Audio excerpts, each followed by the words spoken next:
All right.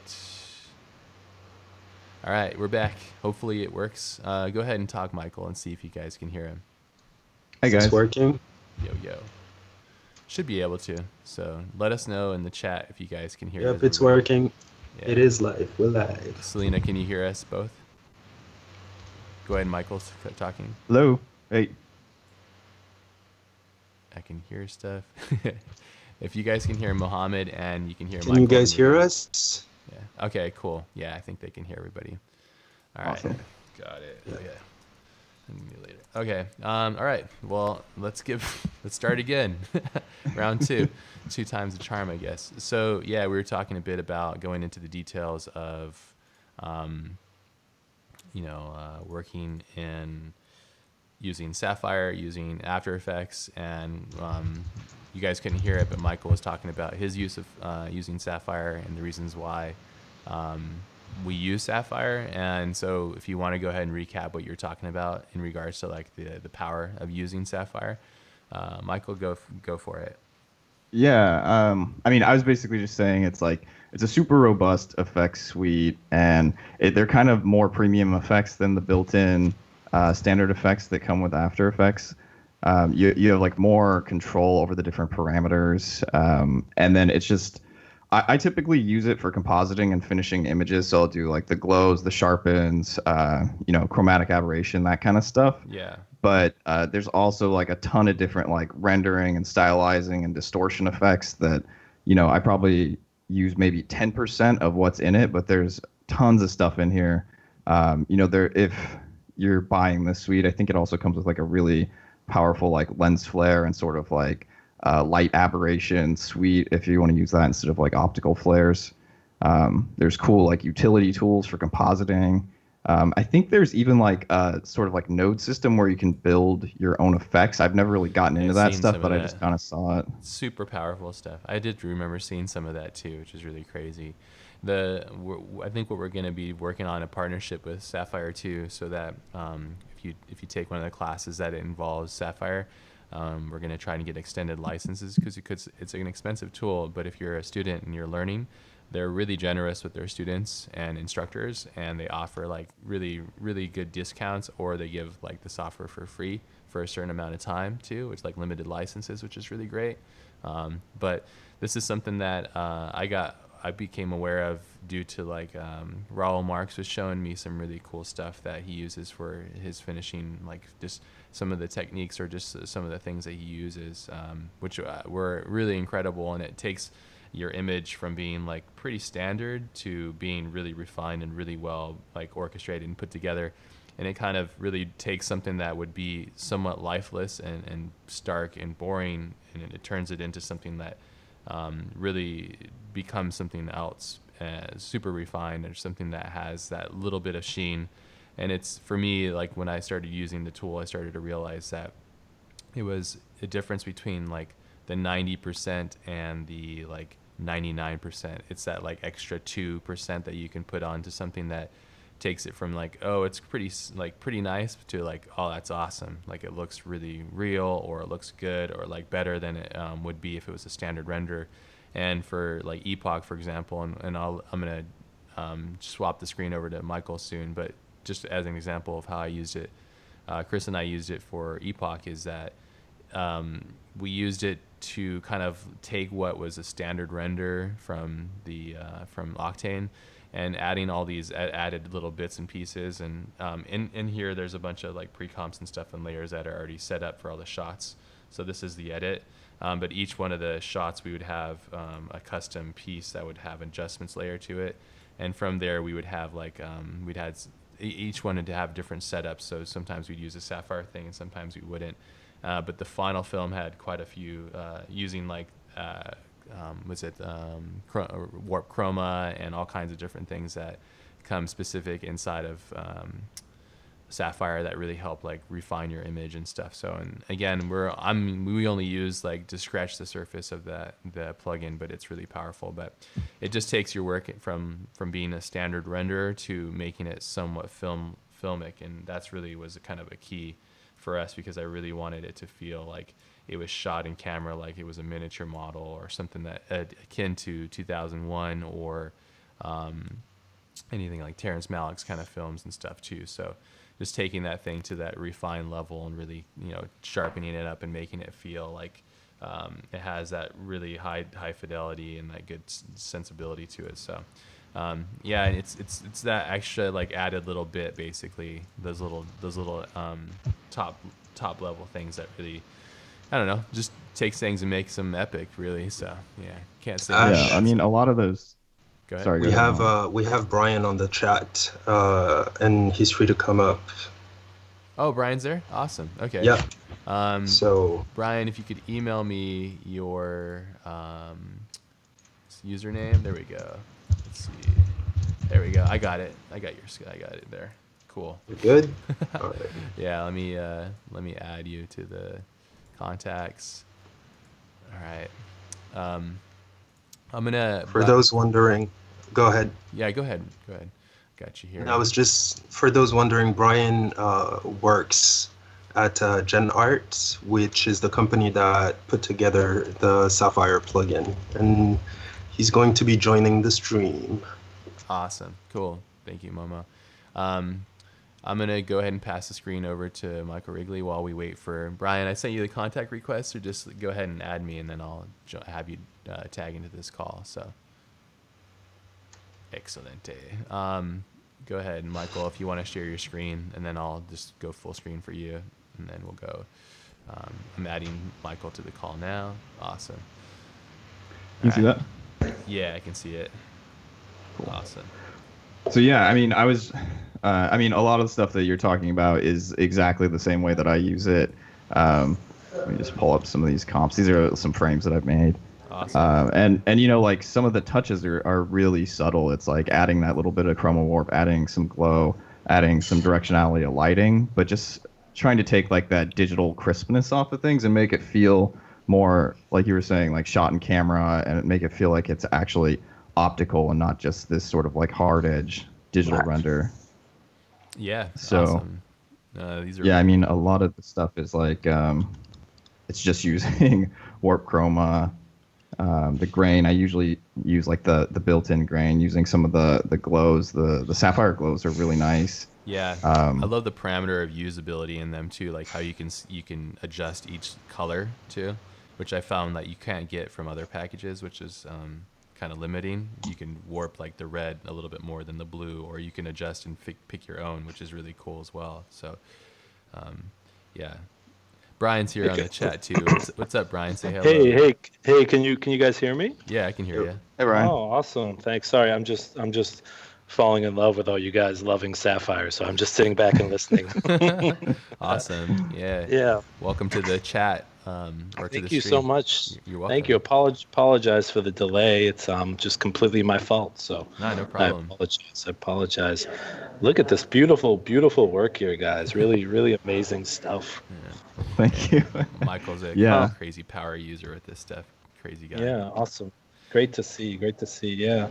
So my name is Brian Fox. I work for Gen Arts. I'm the director of product marketing and also the product manager for Sapphire. So, I will tell you this, the best part of my job is this part, is getting to see what people actually do with Sapphire and how it's used in different productions, because it, as you guys have touched on, it's a really deep tool set that hundreds and thousands of artists use in completely different ways. So it's always like inspiring when I get to see how people are using the tools in different ways, because it's like, I love to say the blessing and the curse of Sapphire, that we have flame artists, we have After Effects artists, and then we have video editors who are cutting wedding videos that use it as well. So it's like a wide range of use. So it's always great to see like how different people use the tools in different ways. Yeah, you got a totally different usage from different people, and I was just talking about like just the brief usage that we had, that Chris and I did when we made Epoch, and the reasons why we used it and how we used it, and then Michael has a completely different way of using it too, and the usability, and one of the reasons why we're doing this, besides Brian being a really cool guy and Michael being cool enough to share his time with us, is that like the importance is that we want to share with you guys in full transparency and honesty the tools that we use to get the results that we want. And a lot of you are familiar with the idea that the difference between like somebody that's good and somebody that's great is at this level, it's like a difference between like the top 5%. And this is what takes you to that top 5%. That I've noticed. This plugin really kind of like separates your work from the rest, from what I've experienced. I don't know, obviously, I don't know many people that know everything about After Effects is ever changing, but I found it to be like a really exceptional tool for doing the things that I'm trying to achieve, the effects I'm trying to achieve, and all that kind of good stuff. So, yeah, powerful tool. Cool. So, Cool. Thanks, Ash. Appreciate that. it's usable It's a knowledge, So, yeah. I mean, I will say this, like, just to give a little history, like Sapphire's been around forever. I mean, Gen Arts is over 20 years old. I think we first released Sapphire version 1 in 1998. So that's like a eternity in the plugin world. yeah, it's a long But time. but one of the reasons why we've been around so far is like an overall commitment to quality. I know like everybody kind of says that, but this company really started creating software specifically for Flame, specifically for use on feature films. So we kind of got lucky, fast forward 20 years later, like the algorithms we wrote and the code we wrote that are the building blocks of Sapphire back then were written with like the most, highest quality, you're written for the most like almost excruciating attention to detail. And so that was like, like I said, fast forward to today's production world, like I'm not sure if we would have made that same decision, but we did. Sure. Back then. We like spent the time, and it still shows. Like you guys touched upon the glow, like Sapphire Glow is still without kind of still without its equivalent. I mean, you have guys and girls who still say like, listen, like I'd almost like love to find something else I could use to achieve the same look as your glow, but I just can't, so I continue to use it. Sure. So that's a kind of testament to kind of how long we've been around, and we continue to really kind of hold that almost as like a company ethos of like, always wanting to produce like extremely high quality software. Yeah. Well, yeah, it shows, it's a great plugin, and yeah. Yeah, I mean, one of my favorite parts is really just like the versatility of it and being able to plug different aspects and pre-comps into each other. Like even just this simple like matte from layer and matte from path, being able to use other pre-comps and reference each other across effects is something that's like missing throughout most of the other After Effects plugins. So I mean, that's super powerful just to be able to control your effects with other layers.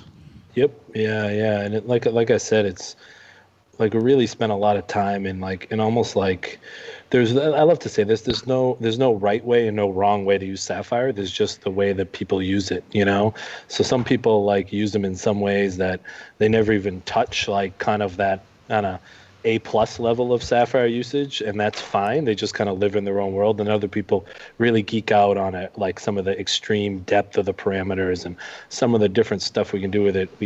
We have this whole like effect builder, where you can build basically custom plugins. And Sapphire has always been, you can actually always write your own custom plugins if you ever really wanted to like kind of get into that level of coding as well. So it's kind of like wide open, and we like that. We like that, like, like I said, there's nothing I like better than going on site or going to trade shows and meeting people who are using it, and people like blow my mind with their use of it. Like, hey, did you know you could do this? And I'm like embarrassed to say like, no, I did not know you could do that. That's awesome. Thank you for teaching me.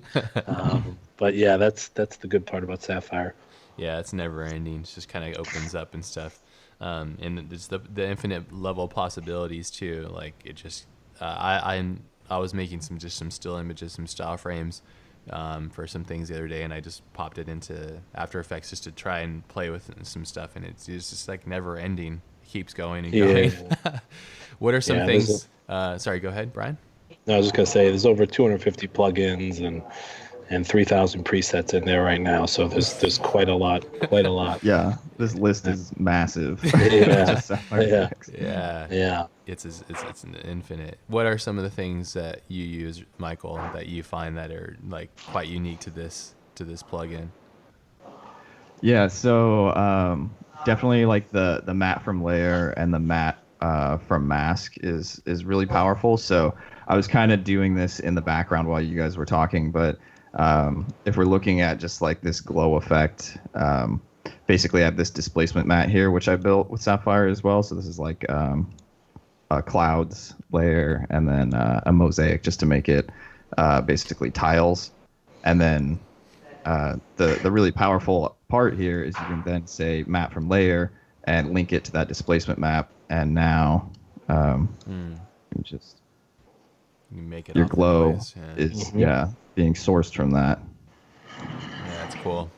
And then you can like Very have cool. infinite levels of scalability, which is really cool. Yeah, that's awesome. Yeah, and I mean I've used this in projects where we have like 3D renders that are coming out. Like we'll render like a mask or something from cinema. Yeah. Sure. And we'll have like a whole stack of effects that are all referencing this pre-comp mask. And so whenever we need to update the 3D, we just replace that pre-comp and it updates like a whole stack of effects and basically changes our whole compositing output. Oh, that's cool. awesome. You can go back That's to the net source and then just adjust it there. Yeah, that's awesome. And I guess that's more or less like kind of like tying in with like creating an efficient and like cohesive pipeline so that everything like when you know that you need to make changes in effects, you can just kind of go down that way, you know. So which is good. Yeah. Yeah, show us some of the Essentially, case this studies whole here. Cool. this whole lens we built with Sapphire, and these What? That's not real? Big liar. Nothing is real, my friend. Nothing is real. there's a good example of it. Oh, So that's beautiful. so essentially, like this whole like distortion and stuff around the edge. This is like a stack of different Sapphire effects. I can't remember exactly how many, but this is all referencing like one basically matte that was rendered out of cinema as like a 3D render of the lens. And so just by like referencing that one pre-comp, it would update all these different distortions when we change the 3D animation. So if like the Maya guy has to adjust something, he just sends it down the pipeline and we feed it back in, replace that pre-comp, and all of a sudden our animation's updated as well. Yeah, That's it's great. awesome. And you can just kind of adjust it on the fly, which is like in a pipeline, which I'm sure like working on this was, I don't know, I was not there obviously, but imagine it's, you know, like doing this kind of stuff is quite rapid, but being able to adjust it from the bottom, you're like, oh, this has too much of this warp or it doesn't look good on this part. And then you just adjust those parameters and then push it right through the pipeline. And that probably just goes hand in hand with making quick alterations, which is like, everybody loves that, you know. The worst thing is like having a pipeline it's just like a big slog and you're like, oh, I have to go redo all this and rebuild everything from the ground up. So yeah, I hate doing that. Yeah, no, especially on that project, it was essential because we would get it was like quite a complex pipeline. We have a Maya animator animating the different lenses, and then we were doing all the graphics in Cinema, and then we were compositing everything in After Effects. So being able to automate things as much as possible with the effects was like really essential for that project. Yeah, hell yeah. Yeah. It's awesome. That's great stuff. You know, like, so it's funny. I mean, like, you know, seriously, don't get me started on Sapphire. I can ramble on and on about it, but you know, there's some effects that are still to this day, like I mentioned, like kind of without peer, and S Distort is like one of them. I'm pretty like confident that I can usually watch the Super Bowl and pick out, you know, usages of our Distort filter because, like I said, it really like it's funny. It's one of the original Sapphire filters, and it's still one of the most useful. But almost exactly in the way you've used it, that beautiful glassy like lens, that lensy look with the RGB in there as well. And you know, one of the things too I will say is we make a huge effort to make sure these filters are fast. You know, so like what we don't want to do is I never want somebody to use a Sapphire filter and then the next time they kind of go for it to be like, you know what though, that completely slows everything down. So we really make a big effort to make sure these things are extremely fast. You know, we're GPU accelerated for CUDA cards. You know, we had to make a choice. We're a really small company. We couldn't support two different whole trees. So we had to choose between OpenCL and CUDA, and like, I mean, if anybody's a GPU geek, it's a pretty easy decision to kind of, if you have to choose one, to kind of go with the NVIDIA platform. And those new GTX cards that are out there, that's really like the best Sapphire experience right now. It really flies.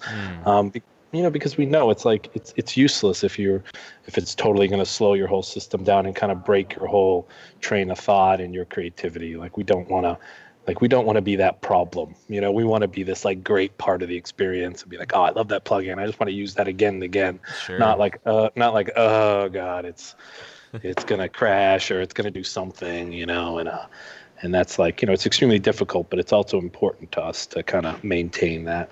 Yeah. Well, we have people in the stream that are from all different skill levels, with all different kind of practices of focus. Yeah. Some are painters, some are beginning designers, some are interested in getting into this stuff, and some are seasoned vets, I think. And so I think this is like applicable knowledge. And I think what Brian's getting at, and what I would totally agree with and find complete value in, is that like when you're working at a professional environment at a professional pace and speed, is the last thing you want to deal with is like the headaches of something not working. It's like the most frustrating thing possible. It's like when you have a client or somebody on the other end, like I'm sure Rigley can attest to this, like they're relying on you, and then you have every intention to get it done, but then the tool gets in the way of that. That's really quite frustrating. And my brief encounter with working using Sapphire and like Epoch and stuff, and a couple other just things I've been doing recently, has been like really efficient. I haven't really run into any issues. Really. I don't know. How about you, Rigley? Have you ran into any things like that you could use improvements, or anything that any issues, or has it just kind of been like kind of moving along quickly for you? No, I mean, that's kind of the interesting thing is until you just mentioned performance, it's not really something that ever really crossed my mind because it just kind of works. I'm never like sort of held back by it or feel like it's going especially slow. Like, there's some effects like motion blur, post motion blur and stuff like that where it's just like it takes forever to work, or like camera tracking. And for the most part, like working with Sapphire, it's a really seamless experience. I don't think about performance when I'm using it at all.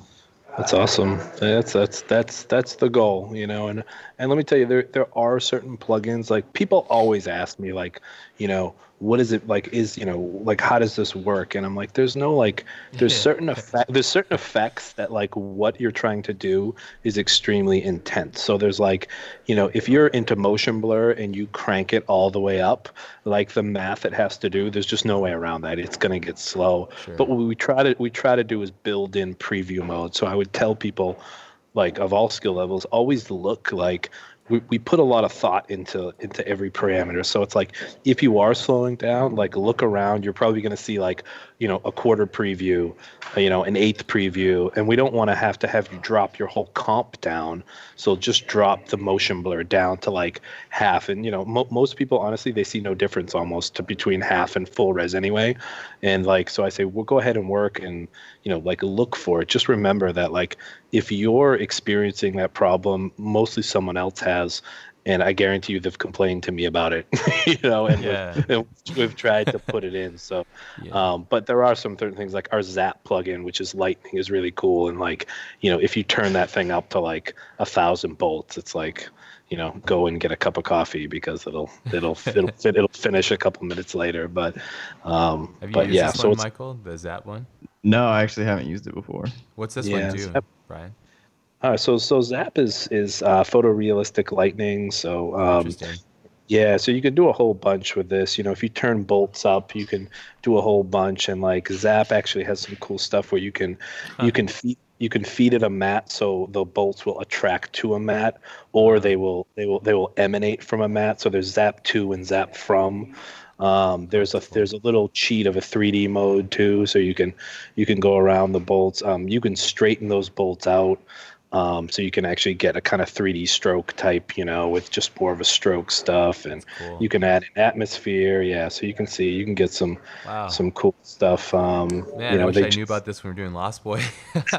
We were using like photos and all kinds of weird trickery and nuke and all kinds of, what a giant waste of time that was.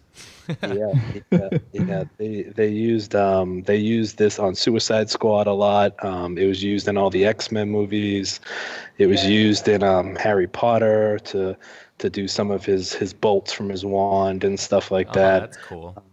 Yeah, ILM loves to use Zap as well in all their different iterations. So Wow. it's just kind of an old school like flame trick, and it's funny. Most people use it really in the 2D mode. So if I'm watching a movie and I see some like blatant 2D use of lightning, I'm like, ooh, that's probably Zap. You know? If it's 3D, probably not ours. But Sapphire is are all 2D plugins basically, like across the board. We do some things that are 3D-esque, and we do some like things that are particle-esque, but mostly it's really all 2D plugins. Yeah, that's cool, man. Yeah, Yeah. it's get me like again the infinite possibilities. It just kind of keeps opening up too. So if you need it, and I think that's really cool too. I think for people to know and understand, like, I mean, we are like motion designers or designers, Michael Rigley and I, but like this is a crazy program plugin that's used on a very high professional scale too by companies like ILM and places that I think a lot of us would like to be employed by or have been employed by, and Sure. it's a big. It's not just like a hobbyist toy is what I'm getting at. It's like a Yeah. legitimate, serious pipeline tool, which is great. And again, like seeing this, I'm like, man, I really wish I would have known, because yeah, it would have saved us so much headache and time, like sourcing those images or that footage and then like trying to track it in there and then put it. It's just like if we would have just set up the mats and then ran a parameter and just had it kind of going crazy, it would have been super cool. So yeah, it's like based off of like some sort of L system or something. Is that what it is? Looks like. The Zap here. So Zap, there are actually like there's little points. I forget. You have to turn on. You see those little like 0.1 enable under if you go into the parameter. Yep. See there, you get your little stroke. You can pull that around. And you can add in some more to that, so you can kind of add in a whole bunch of different control points. You can feed it a custom path as well. So, any sort of custom path, like people a lot of times, do like the logo trick where they'll feed it an EPS of a logo and kind of animate along that path as well. So, yeah, Zap's really useful as well. Someone in the chat is asking about muzzle flash as well. Muzzle flash is something we put in for someone. It is exactly what it is. It's it's some muzzle flashes that you can use to obviously simulate gunfire, and it actually muzzle flash came from it. Muzzle flash is 100% based upon our lens flare. If you really want to get under the hood, it's basically like a lens flare, but there's a bunch of presets in there, and you can see there's different guns and stuff, and so you can kind of load up the presets, and the whole goal on this was to save people time. Yes, there's some kind of different crazy uses. Damn. Most of the actual, so like in this preset browser you're in right now, it's really to show kind of what is capable with muzzle flash outside of its obvious uses. Within the plugin as well, there are some like specific type different guns and That's cool. M16 muzzle flash and all that. But like we talked render and all that kind of stuff. You can see it in live. That's really cool. Makes it a lot faster. Yep, and we Michael, go ahead. In the chat, people are just asking what machine you're using for right now because of how fast the rendering is and all that. Oh yeah, I'm on a 5K iMac, so it's a 3 gigahertz i7 and like 32 gigs of RAM. Yeah. So not like his PC machines he's using his iMac. So there you go, people. People are starting to insult me for using a Mac. I'm like, what the hell, man? I do have a pretty good graphics card on this too. I have a Titan X. Awesome. I'm not sure how much this is using it, but you were saying it was accelerated, right? Core? It is, yeah. We're all CUDA accelerated. Currently, right now, we only take advantage of one card, so we have we're very popular in the Resolve world for high grade colorists, and in that world, obviously, we think like, hey, 20 frames a second, 15 frames a second is pretty good, and in that world, it's like, no, it's not. We need to be live. We need to have 30 frames a second, 24 frames a second. So those guys are using multiple GPUs all the time. and so that's a big request from the Resolve card, is to use multiple cards. Currently, right now, Sapphire just chooses one card.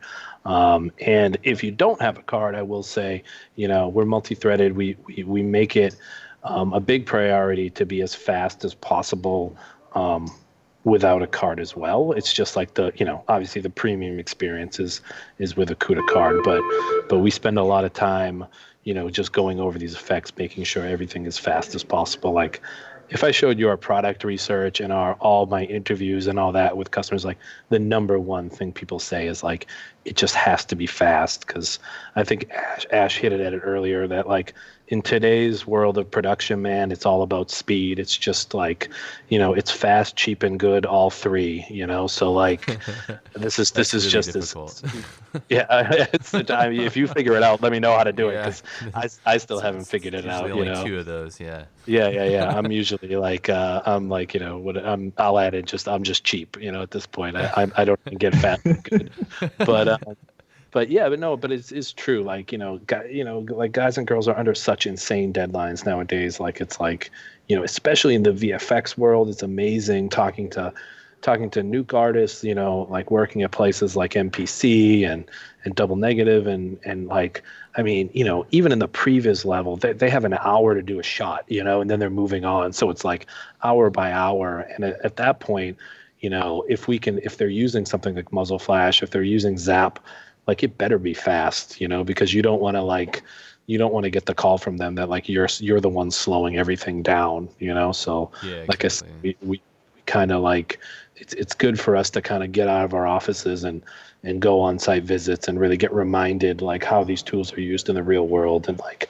these are like the problems that the modern artist is facing. And we can come up with the most beautiful plugin on the planet, but if it's slow, no one uses it, and then it's just useless, basically. That's got to be tough to balance all those things, yeah, as a company, for doing it for this long too. So yeah, no, these are really cool. This app one, I wish I would have known about it. So many things so many times that happens, I'm like, man, I wish I would have known about that when I was doing that one thing.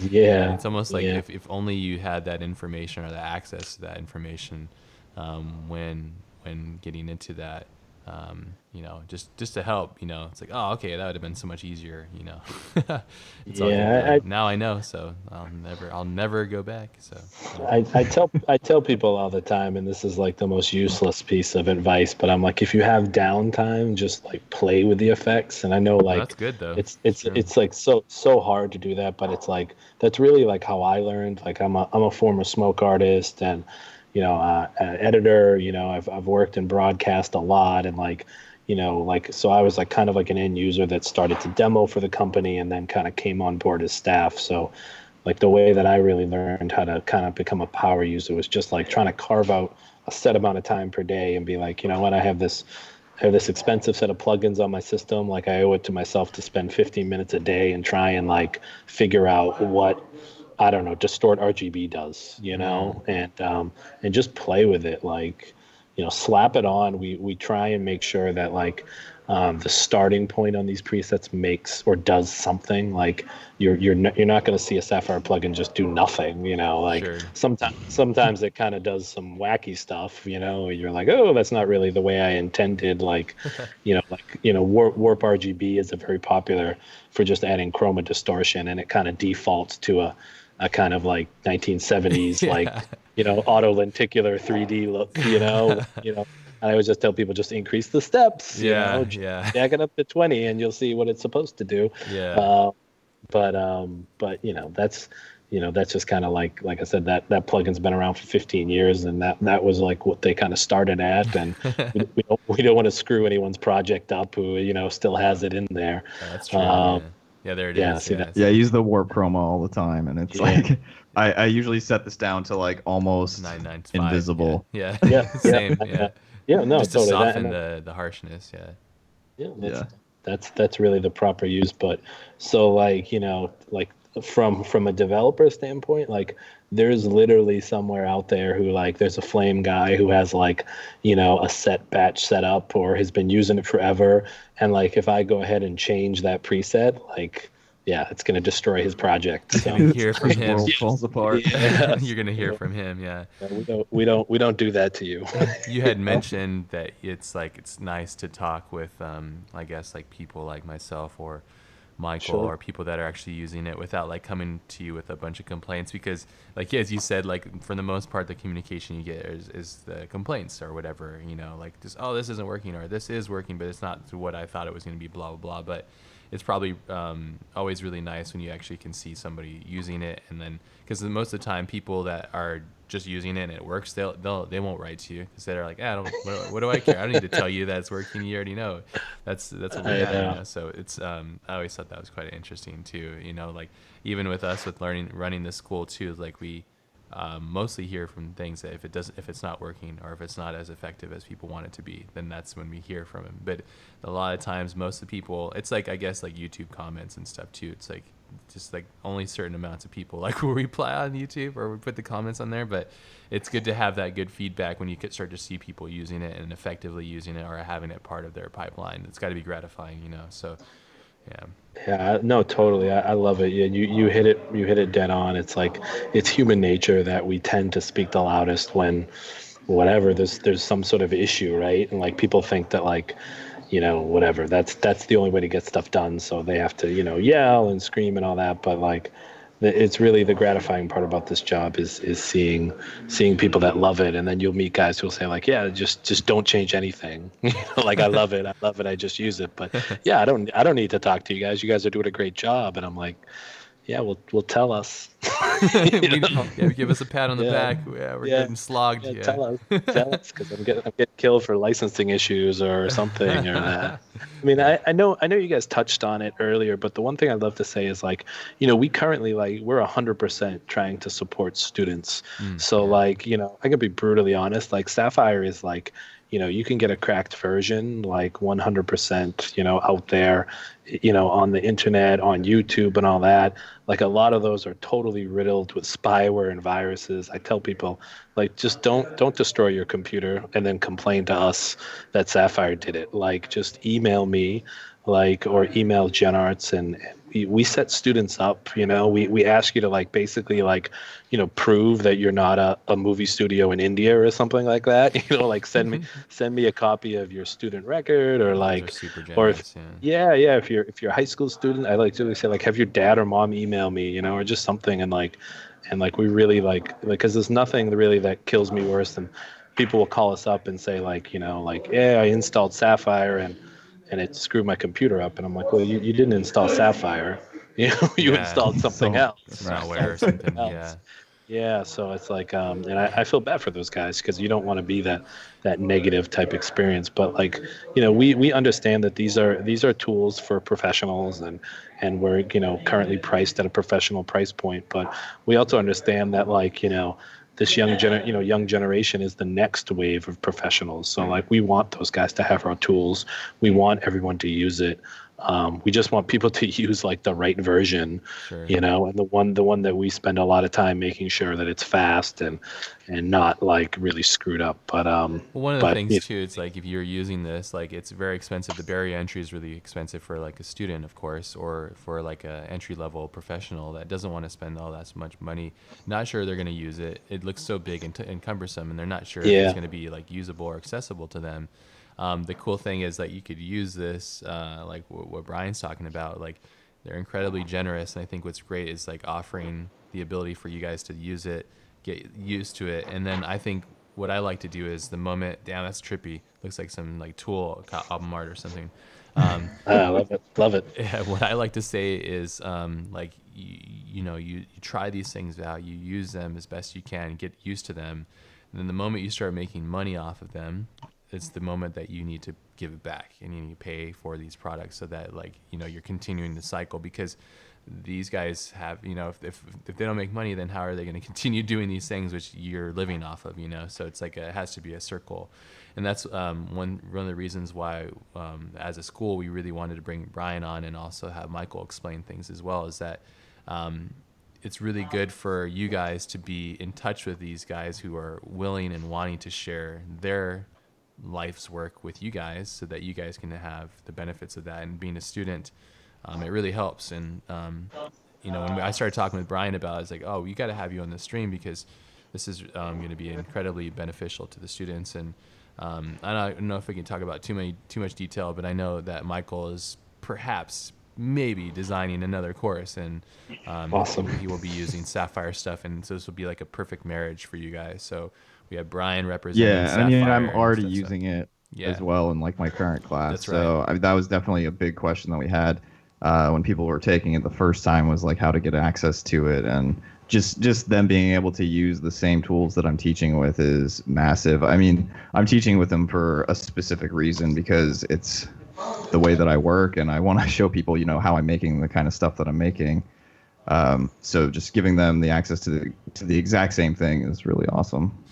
Michael, I'm going to take your course. I'm watching you here. I need you to teach me how to use these things like this. This is great. This is great. But yeah, no, totally. I mean, like I said, like, I would be totally short-sighted of me to say that, like, I want every single person, every single artist who wants to use Sapphire, like, to be exposed to it, Yeah, smart. because those people go on to the MPCs and the double negatives, and they get in a situation on some shot and they say, you know what? Like, I need that Sapphire plugin. And at that level, in a professional environment, it's a no-brainer purchase. You Yes, know what I exactly. mean? It's like, sure, get it. Because if I can save you 20 minutes a day, multiply that over a week, over a year, it's like such a great ROI at that point, So people all the time say, like, why are you guys so expensive? And I say, like, listen, this is what we are. We're always been professional tools. But like, that's not to say we're only for professionals. Yeah. It's just like that's our business model. So like I said, like we have a full educational program, and have people reach out, no problem. We do a lot of stuff with USC and Full Sail to try and get hands in those students. And that also goes, by the way, for like, Gen Arts is sister companies with Boris Effects and Imagineer, which makes Mocha motion tracking. That goes for those products as well, Actually, today, I will say, here's a little bit of promotion. We released Mocha VR, which, if anybody's interested in VR, it's a brand new plugin for After Effects, which is currently the only way to really do like advanced motion tracking in 360. So that's pretty exciting as well. Awesome. But yeah, cool. Even more tools. Yeah, and give a shout out to David, because this all kind of started for me working on Epoch, and then finding out that I wanted to use Sapphire and seeing the massive like entry cost, and I was like, wow, this is really expensive. And I was remembering that Michael was using it in his class, and so I just cold called. I saw I'm signed on to like the newsletter, and I saw it, and I saw the number. I was like, oh, you know what? I'm gonna give him a call. And it was like, I realized it was like 7 o'clock or 7:30 or something Eastern Standard Time when I called him. And I got David on the other line, and I was talking to him about the school, and yeah, it was cool. Like, he was another human on the line, and I was talking to him about, like, how can we get access for our students who are taking the courses and all that kind of stuff, and then he introduced me to Brian, and now we're here. So I just think it's another thing to just kind of note is like reaching out to one another and just seeing what we can do to help one another and stuff, and yeah, it's cool. So it's just like all around good stuff, So. Yeah, good times. Yeah, appreciate that. And yeah, we try and get out. I mean, like, we obviously go to the big trade shows and do this stuff live. I mean, I know that's like kind of like a weird thing, but like, we're always at NAB. We try and go to events. We try and do user group events. If anybody out there is in a user group and would like us to go, reach out to us. Like, I know I'm going to some DC Creatives in March and to demo. We do a lot of stuff in the Boston and New York area. But That's yeah, where you guys are located, right, in Boston? Yeah, we are. Go Patriots, right? Yeah. Oh my God. That's a crazy game, man. That was crazy. Yeah, I don't even watch well, football, and I was like, wow, this is awesome. Yeah, yeah, so here's Boston for you. The Patriots parade yesterday was in what I would describe as a driving snow/rainstorm, and it was like the most miserable parade of all time. And today it is 65 degrees and sunny. So it's like That's how what Boston was, happened? though. Yeah, I remember living there. That's like you'd just be so polar all the time, always changing, Yeah, ever changing. Yeah. there's a great Mark Twain quote, which is, if you hate the weather in New England, just wait 5 minutes, because it's like, it really true. is. It's like all over the place. But yeah, but like I said, if anybody out there, just reach out to us. I think Ash's point is like, and that's how this all started, was just Ash reaching out. So like, Yeah. we're literally just a bunch of humans, like a bunch of nerds geeking out over visual effects software. So like, and you have to understand too, we're a super small company. So sometimes people say like, well, how come you weren't at this? How come you weren't at Blend or something? And I'm like, well, because I didn't know about Blend. Like I should go to that, or like, how come you guys don't do this? And it's like, well, like we're a small company, so it's like great to get leads on stuff. And then yeah, totally, I'd love to go and demo in person and kind of show this stuff and yeah. Yeah, awesome. Yeah, I just wanted to make sure that people knew that, because I think sometimes we look at like things like, let's say, Adobe or any of these bigger, like massive companies, thousands of people that are behind them. Like it's good to remember that there's people behind these things. And I just had like a really cool conversation with David, and I was like, oh, it's cool. And we ended up talking about Boston and all kinds of stuff.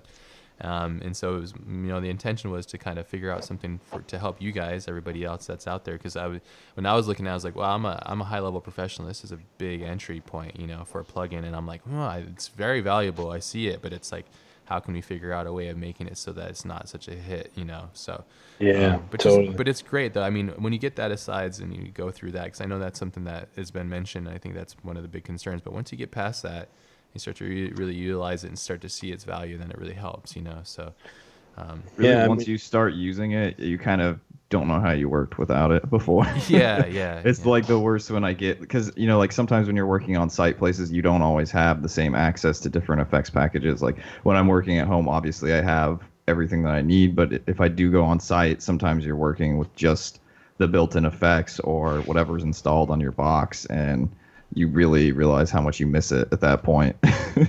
Yeah. Yeah, some people in the forums are asking about quality, and I will say it's a very easy question for you to answer. Like Sapphire is completely resolution independent, full float support. Like I said, these things were like made to work on features, so we got really lucky in that. Whatever you want to do in almost anything, any resolution, we're okay with. There's no limits. We have some crazy guys who like do like 360 signs, and their comps are like 36,000 by 100, and they'll do a lens flare, and it's no problem. We have this one crazy evangelist, Jesse Newman, who man, I mean, he's a nutcase. He does like fine art in After Effects. And he uses Sapphire like crazy, and he basically maxes After Effects out. I don't know what the max comp size is, but that's what he works at, like the largest possible comp size, and creates these big 30-foot canvases that he prints onto. And he loves Sapphire because, like I said, he can work in there, and he can use Distort and all these things as well. So yeah, it's pretty much high quality across the board. Yeah. There you go, people. That. Yeah, seriously, it's like I love that. It's great to have that as your product. Let me tell you, it will be a lot harder to kind of have to answer that question another way. To be like, well, you can do it, but at 4K, it'll go black around the edges or something. Sure. The one thing I'll do is, yeah, this is Jesse, man. Isn't that crazy? So he's seen that stuff before. Yeah, his stuff was featured. His stuff's featured at the MoMA. This is all done in After Effects? Yeah. See that Rebirth of Gaia, that middle one? It's all about his daughter. He's a really, really interesting guy, and a great guy too. By the way, this is his hobby. He really does commercials to pay the bills. Where he's a New York After Effects former Flame guy, and he's like a true artist. That he'll work like 2 years nonstop, and then he'll stop for like a year and just work on this. Sick. And then he'll go back and work for like, I know, sabbaticals. it's like, it's so true. And like, I mean, I'd love, honestly, like someone like this, I'd love to be in the position to like just sponsor him. Like that would be the goal for us as a company to like, have him, just here's some of his commercial work and stuff. But yeah, he's really like he's a super interesting guy and like a great. He's also like a very very like he's the best type of user because he's ultra critical as well. Like the kind of anecdote I told earlier of someone who's constantly looking to replace our stuff. That's him. He's like, I love Distort so much, but I'm constantly looking, if there's anything better, because like I'm not going to be satisfied with your plugins. But he's like, but damn it, I can't find anything better. And I'm like, all right, well, just let me know. Take it on the chin, perfectly, Brian. Yeah. I'm like, screw you, Jesse. Yeah. He's a great guy. That's awesome. That's cool. And I love his attitude of like that he just does these commercials. He did an M&M ad with our Kaleidoscope that is still running in Times Square above the M&M store, and it's like super trippy M&Ms, all like 70s Kaleidoscope type stuff. There it is. I know. And I tell him, I'm like, I can't go to New York and not see your ad. And he's like, I did that like 8 years ago. And I'm like, well, it's still running, like, yeah, super cool stuff. Yeah, I saw you using this stuff, Michael, the Kaleidoscope stuff. Yeah, the Kaleidoscope stuff's really cool. This was just me like digging around and playing with grids and kaleidoscopes and all that stuff, just trying to create some fun projects. Because most of the time I'm using it for comping, on stuff like this, and I haven't used it a ton just to generate like my own images. Normally I'm working on source stuff, so this is all just generated with Sapphire using grids and kaleidoscopes and that kind of stuff. Cool. Yeah. Are you generating like the grid from something else, or is it standard just coming from?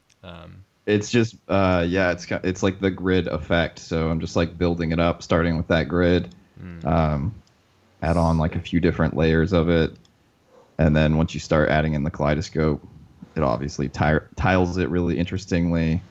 Adding on some fill layers. You're using the fill layer to kind of like cut out blocks and pieces, or what?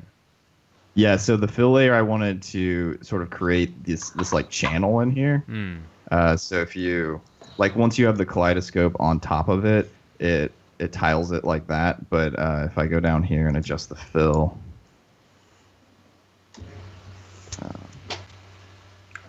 Mike, someone's asking also in the chat when you're doing these UIs and with like extremely detailed work, how do you deal with I guess pixelization and quality loss? That's an issue they're having with Kaleid especially. Yeah, I mean, a lot of times I'll just end up working double res for everything. Like I almost never work at 1080 now. Yeah. Probably the smallest I work at is like 1.5 HD, but usually it's 3840 by 2160, or if it's different aspect ratio, 8K, and then always 8K. 8K. 8K square. 8K square, yeah. Yeah. No, but I mean, I think working at a resolution larger than what your final output is pretty massive. So then when you're like scaling, you have more flexibility to sharpen and scale and get away with transforming your stuff more. Yeah, that should answer that one. If you work at a higher res, I mean, that's how you do it with anything. Even Photoshop, you need to work with at a higher res, and that just helps you if you want to downsample and stuff. So, yeah. Yeah, so I mean, even this one's 2880 by 1620, which is like 1.5 HD. Yeah.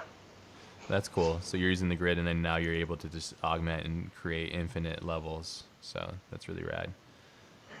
Do you often find yourself using the kaleidoscope effect?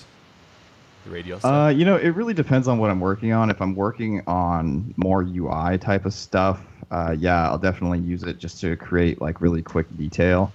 I also use it a lot on FITC because we sort of have like these tiling tessellations of stuff. Let me just... I like your new site. And then even on stuff like this, I'll use it to generate textures. Like you can see sort of like the reflections and stuff on here feel really complex. Yeah.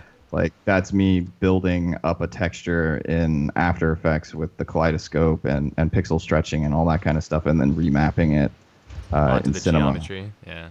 Yeah, so you can see it closer here, Hmm. but this is really just like a texture that I made in After Effects, and that feels really complex and adds complexity to the geometry. Is that a bump map or a displacement placed on the So geo? this is bump, and the object's actually just like super reflective, so like the bounces make it feel more complex than it is, but then it's also, the detail in the texture itself.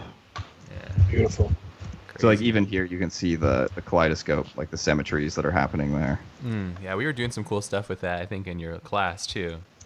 We were finding some really interesting things as we were going off and making.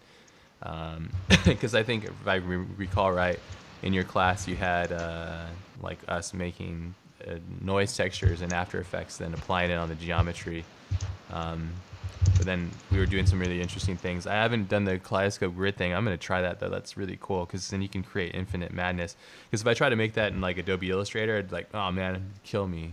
Like it takes so I long to mean, try the to figure best that thing out. you can do is you can take your own like UI stuff and bring it into After Effects because like if you have all the details that you've already designed into it, Yeah. when you start tiling it, it gets really really interesting. Uh, And that's kind of what's happening in this one is it's a little more designed, and then I start tessellating it and stuff. Sick. Keep Yeah, if you use it scrolling. on Keep top. scrolling. Feed the feed. These are really cool. Yeah. What's this project all about, Michael? This was called 0 Days VR. It's basically it's a VR adaptation of a documentary film.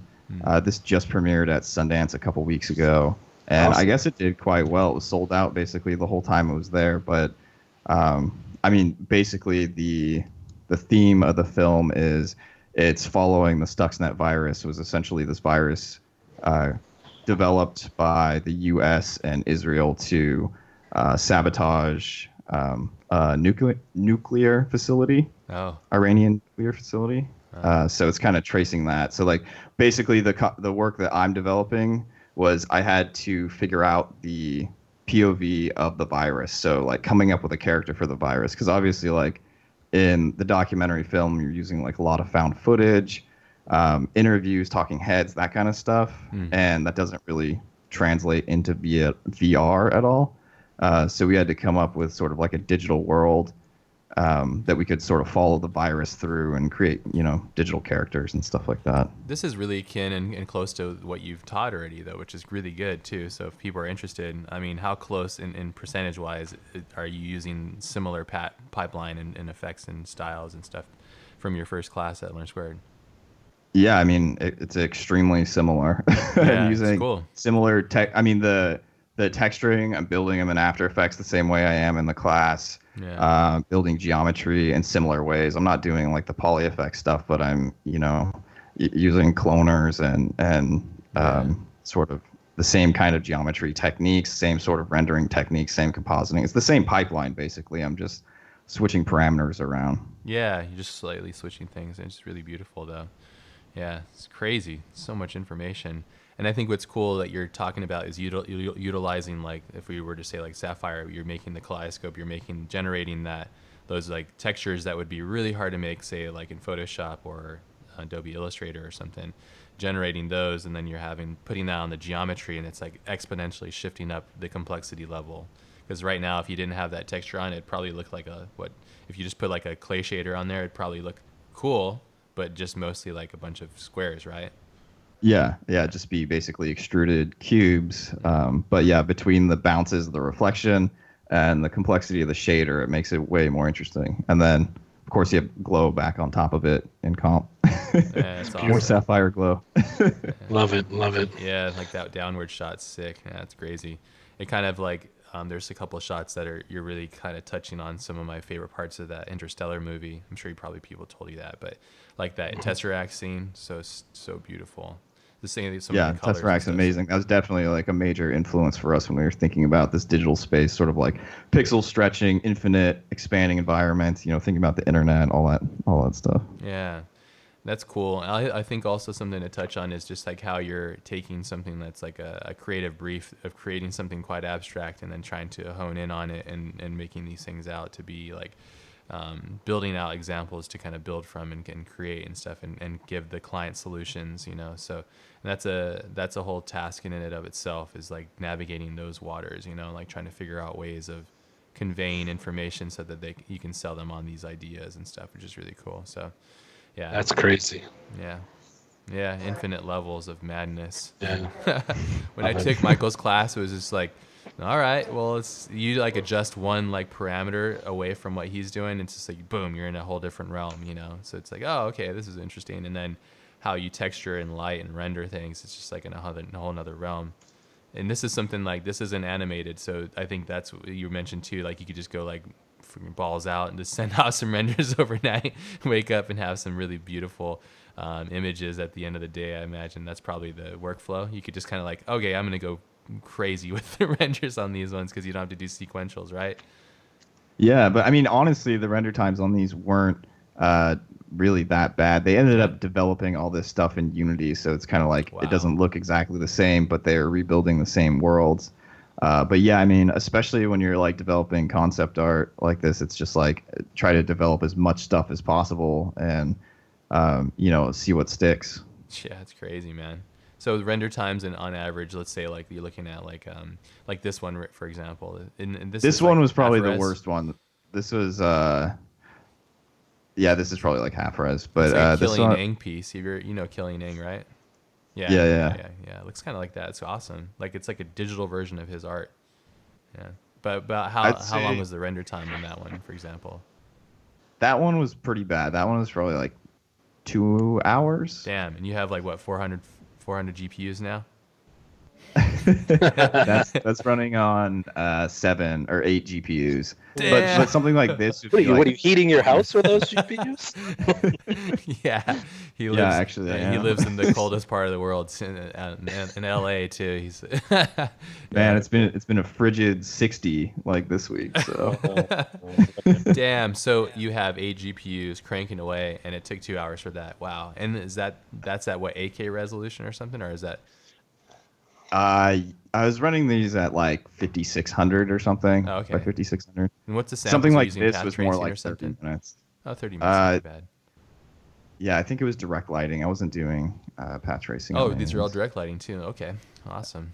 Yeah, you get some great results with direct lighting. I always just go like right to path tracing, but I think for this it probably worked fine, and you get those results. I used to do the same until you were telling me about Raul's piece, and I was just like, if it works for that.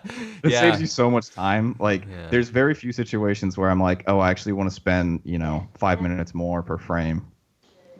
Yeah, like, I have extra time to render this sequence right now. It like never happens. That's true. Yeah, using direct lighting sometimes it will save you. We're talking about Raul Marks and his semi-permanent.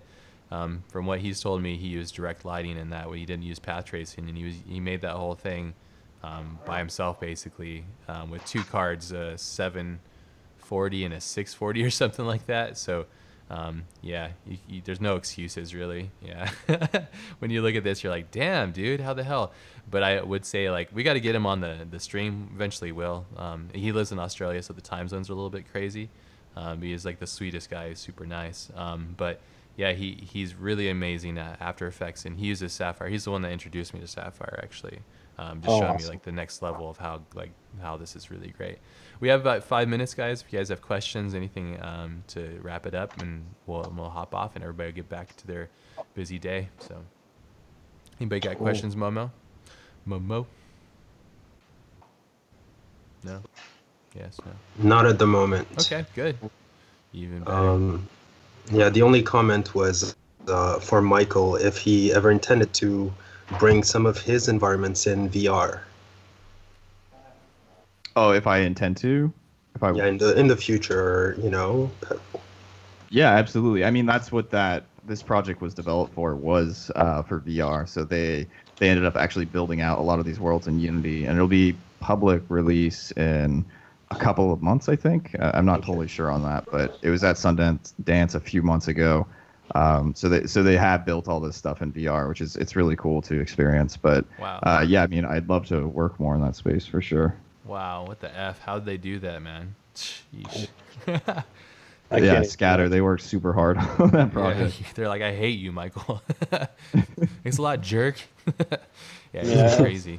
it's funny, like kind of like investigating VR. It's like it's almost like exhilarating because it's going back to like 20 years ago in production, where like just things you think should work. Like I don't know, just in production now, a lot of things generally work, and you go back to VR and you encounter like, oh, this is what it used to be like when things didn't work well. Yeah. Like it really is like it's I think that those guys are like to be on that cutting edge where they're at right now is just it's amazing. It's amazing. It's a There's a whole lot new of potential world. there, but you can definitely see the shortcomings right now. Yeah. Like so there's a ton of creativity in the space, but yeah, definitely like in the next few years, it's going to be a pretty amazing thing. Yeah, and I hope like currently just even working in the video space 360 stitching is just a nightmare right now. Stitching is just it's just a really hard thing to do well. Mm, It's like even sometimes when I was watching some NFL highlights in 360 and I looked at the stitch and I I'm saw like, it. yeah, you're like, oh God. Yeah. Like, Yeah, it's still come pretty on. impressive what they're doing, but yeah, I could see it. Yeah. It's amazing, but trying to push that and really like kind of have higher standards in that stuff, that's what really excites me. And Never yeah, it ending. really is cool. Yeah, I love it. You guys have anything else you want? I know Momo, you got a couple things to mention before we end the stream, but do either of you guys have anything you guys want to mention about anything in particular? Let everybody know that's watching. I mean, I'll Are you, talk to that. are you Don't pregnant? Who's don't. pregnant? Hold on. I'm carrying. I'm 6 weeks. I'm not joking. Yeah. No, I'll tell everyone like, man, just when you take Sapphire out, if you're gonna use it, like I get it. It's like there's 250 plugins. You guys like that's like the most common complaint about Sapphire. To be honest with you, is there's too many. Oh, Like people say like, wow, there's just so many. I don't know what to use, and I'll say like, just drag it on. Use the presets on a lot of effects. There's the preset browser.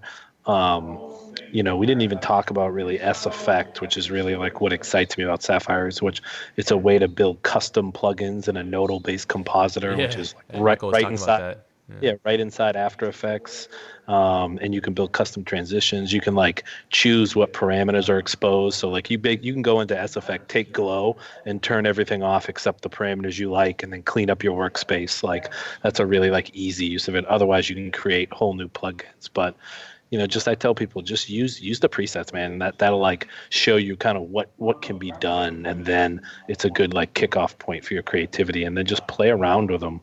And that's the A best lot of way to this stuff's get really started. intuitive too. I mean, like it does exactly what it says that Yeah, it does. sure. Yeah. And you know what?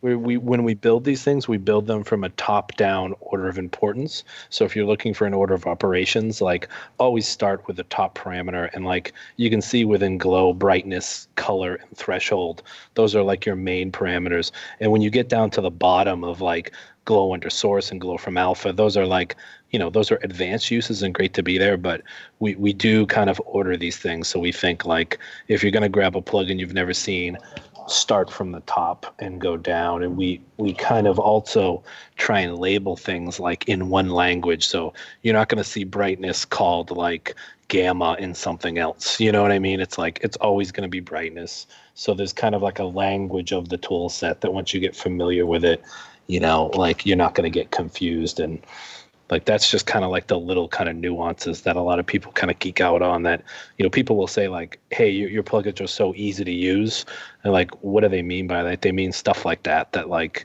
we're not labeling things, we're not putting parameters in there that don't do anything, or like are super deep or stuff like that. We always kind of go top to bottom. Yeah. Yeah, a lot of these options at the very top and at the very bottom, you're going to see it across almost all the effects too. Yep. So once you sort of like understand the language of the UI layout, it gets pretty easy to pick up the new effects. Yeah, I Yep. noticed that too. The learning curve was quite small. It's mostly just a matter of like tweaking things and playing with them to see what does what, and then you can find go, okay, well this does this. I'm gonna go and not do that because I don't want to try that, but now I know, and it's mostly like kind of playing Cool. with it. There's been a question about how I used it in the Epoch short. A lot of it was we used a lot of Sapphire Glow, which I can't say how amazing it is more. I've tried other ones too, and they just didn't give me the effect that I wanted. So Sapphire Glow is really predominantly a big use. The warp chroma was a big thing. I'm trying to think. There's a couple other ones that we used. Can't think of the top of my head. There's a couple that were, but even those two alone were so valuable. I think we'd use some of the noise parameters too. We used, even on those shots right now that Michael's sharing right now, since that's a flat image photograph, we used the lens distortion, not the lens distortion, but it's like the convexing of a lens to kind of bend the outer warp of an image, so it feels like it's shot through a lens. Just those little details, again, like these, and this film in particular, it's not super heavily used, but I don't think that really matters to me. It's like it worked, and it was like those final like top tier. You did all your finishing with it. Exactly, yeah. And it would take something that was like, oh, that looks pretty good, to like, damn, that looks amazing, and just those little subtle things. So in Epoch, as a case study in general, it's like it was like those little subtleties that we used. So yeah. People love are asking if you have. Go ahead, Brian. No, I was just going to say, like, if somebody starts to work here at Gen Arts and they say, like, kind of, how is Sapphire really used? I tell people all the time, like, this is a stupid analogy, but it's true. Like, if Epoch was like ice cream sundae, like, we're not the ice cream, we're not even like the whipped cream, we're like the sprinkles. we're like that very, like, but the point is like without it, you miss it. Yeah, you miss it, right? Yeah. So it's like, it's all about that. Like, people always want to say, like, show a before and after, and it's like, it's not that. We're really just like tools that artists love to use, and like that's how we get in all these productions. Like, there's not like a huge big dramatic like before and after like the Foundry can do with Nuke, and show like, hey, look what the shot looked like before we composite and after. We're really like the difference between that, like a 96% and 100. Yeah, and you want to get to that 100 mark. Why would you ever settle for anything less? What's the point in that? Then you're just always kind of like, yeah, you're pretty good. Like, you don't want that. And you don't want that from people too. You want to be the best, and you want to take your work to that next level, to make sure that you're like, you've done everything and exercised everything in your power at the moment that you did create whatever it was that you're creating, to exercise the best of your ability, And like, now, anybody that had to complain about the cost of it, if you're a student at Learn Squared, you have no excuses. Brian just opened up the door for you, so there you go. So, congratulations. Awesome. Love it all. Awesome. Well, I guess Momo, you have the last minutes. I did see a question about the posters for you. Yeah, the posters, exactly. Yeah. Here they are. Actually, just finished designing them, so they're just gonna get them set up for print. I believe I'm just waiting on a couple things on my website to get updated so we can link up the store. But we'll have them up very soon. I'm really excited because I'm quite proud of the work we did on this. So, and I think it's I can't wait to print it out and just put it in my office. I usually don't have my own stuff up, but I'm very proud of this project. So yeah, so I'm gonna have like 24 by 36, I think, and then 11 by 14, I think, prints. So yeah, you guys will know though for sure. So yeah, super excited about that. It's gonna be a lot of fun. So yeah. Fun times. Cool. Awesome.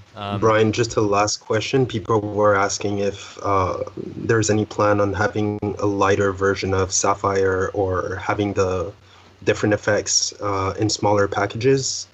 Yeah, sure. So we're all amongst friends here, right? No one's gonna talk to the media. No, I'm just kidding. No, sure. Like, I will tell you this. Actually, in the past, we did offer Sapphire in like what we called boxes, so you could buy like the glows and the lighting packages, and like, to be honest, that was like that sort of like micro sales overwhelmed us as a company, just like keeping up with the paperwork and like running credit cards and all that stuff, like, because you have to understand, like I said before, we're a small company, and so we stopped that. And a lot of people always ask, like, why'd you stop that? And to be honest with you, that's just why we stopped it. It was too much. So like recently, in the past 6 months, like I said, we merged with Boris Effects and Imagineer to kind of create one plugin company to rule them all. And that's like one of the good things, is like kind of joining up with your competition. You have more resources. So I will say that Boris Effects offers something they call units, which are exactly what you're asking. And I think it would be a smart bet to think that we would follow their lead and release some sort of Sapphire units at some point. Awesome. Also, I will say this, another kind of sneak peek for your audience, that Boris FX also has integrated mocha tracking within all their plugins. So like those glows and any effect, you can currently use mocha to track that effect right in the plugin. I might suggest, I might see us doing something similar, which would be really exciting as well, to have Mocha's an Academy Award winning planar tracking software. So to be able to track right in the plugins, that's really on my roadmap for where Sapphire should be going. So we are working feverishly away to accomplish such goals. Killer. That's awesome. You guys are constantly going. We appreciate it, so yeah, I know. We reap the benefits from the other side of it. So yeah. Cool. Awesome. Great stuff today, guys. Mohammed, you think you have last minutes and then we'll close it out? Yeah. Just two things. This Sunday, we're going to have a Learn Squared stream with Marius Becker. I just posted the link of his work in the chat. And he's just going to do breakdowns of his everyday, so going into Cinema 4D, Octane, and all that goodness. So just show up, show some love, ask questions, and that'll be awesome. And I'll also post in the Slack. We'll have a small town hall meeting just to sort of go over things you guys would like to see in the community, bringing back study sessions, crit clubs, and just all that good stuff. Hell yeah. Good stuff. Building the community. Cool. So yep. Yeah. And you guys constantly learning. It makes us all super proud and happy that you guys are continually growing, so, and utilizing the community to teach one another and to share and grow and all that kind of stuff. Yeah, it's awesome. I've seen a lot of progress from a lot of you guys. You guys are literally taking what we're teaching and applying it firsthand, and it's been really great to see just a lot of people progress. I've been getting a lot of notes from people that are getting their dream jobs already. I'm just like, wow, you guys are accelerating so fast. I'm so stoked for you guys. So yeah, keep it up. I'm super proud of you guys. Yeah, it's so awesome. So killer. Awesome. Cool. Well, big thanks to Brian. Big thanks to Michael. Everybody say thank you, and thank you, Momo, for running the chat. And we'll see you guys again next week. Next week we got Joey Camacho coming on. Raw Rendered. He goes by Raw Rendered. He's a student of mine, and he's also a friend. Super cool guy, and he's going to come on and share a bunch of really cool Octane things that he's been learning. So make sure you guys are there for that one if you guys are interested in Cinema 4D, Octane, rendering, and all that kind of stuff. You guys have questions and stuff, bring them all to that, and we'll try to help you guys out as we go and progress. It's going to be sweet. Cool. Awesome. That's a wrap. That's a wrap, guys. Have a great day, everybody, and we'll talk to you guys later. Peace. Thanks so much. Bye-bye. Yeah. Bye.